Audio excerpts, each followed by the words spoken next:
Okay, we're on the west side of the house. We're on the west side of the garage. This is the electric meter and electric service panel video.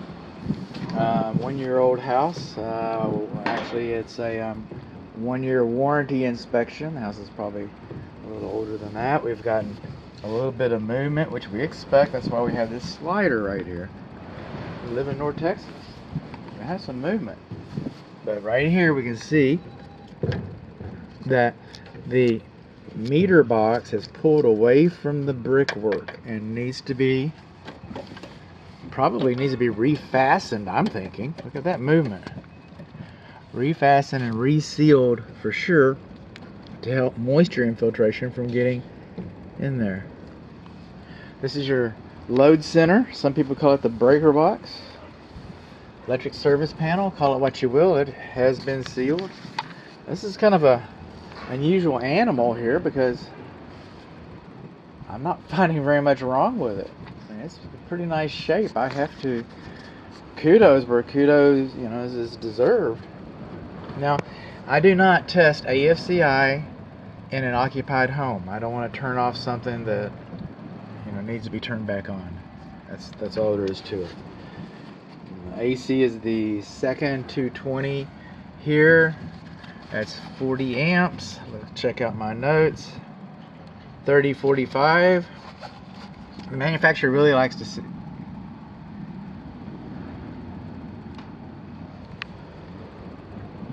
Furnace AC 45.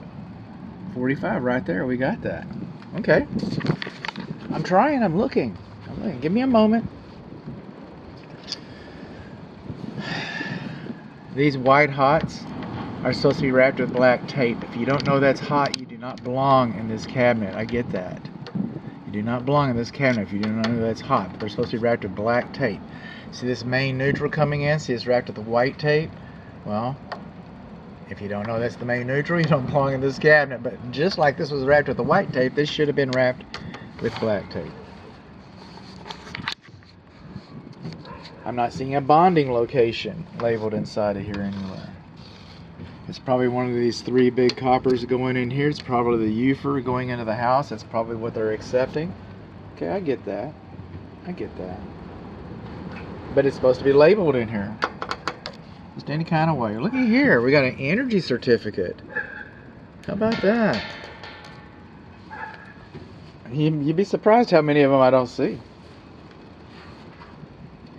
This is the grounding rod. Now they're supposed to be 8 feet. They're supposed to be 8 feet deep, 8 feet long, and buried for 8 feet.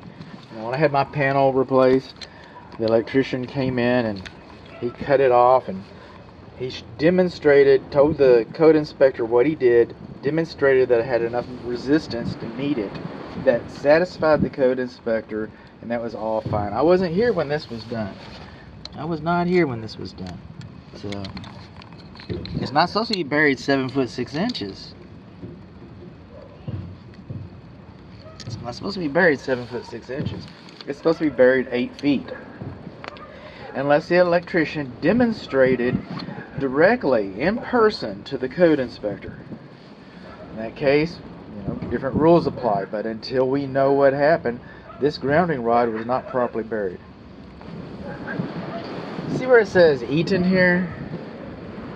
And danger there, and series short circuit rating. See where it says danger right there? That's called printing. This is called handwriting. The manufacturer and the code stipulates that should have been printed, not handwritten. I didn't wake up this morning and said, how am I going to make everybody's life miserable? Bud, I got an idea. Why don't you talk about how everybody prints all that and handwrites all that and talk about some... No, I don't do that. I don't like having this conversation. It sounds like I do. You'd think I do, don't you?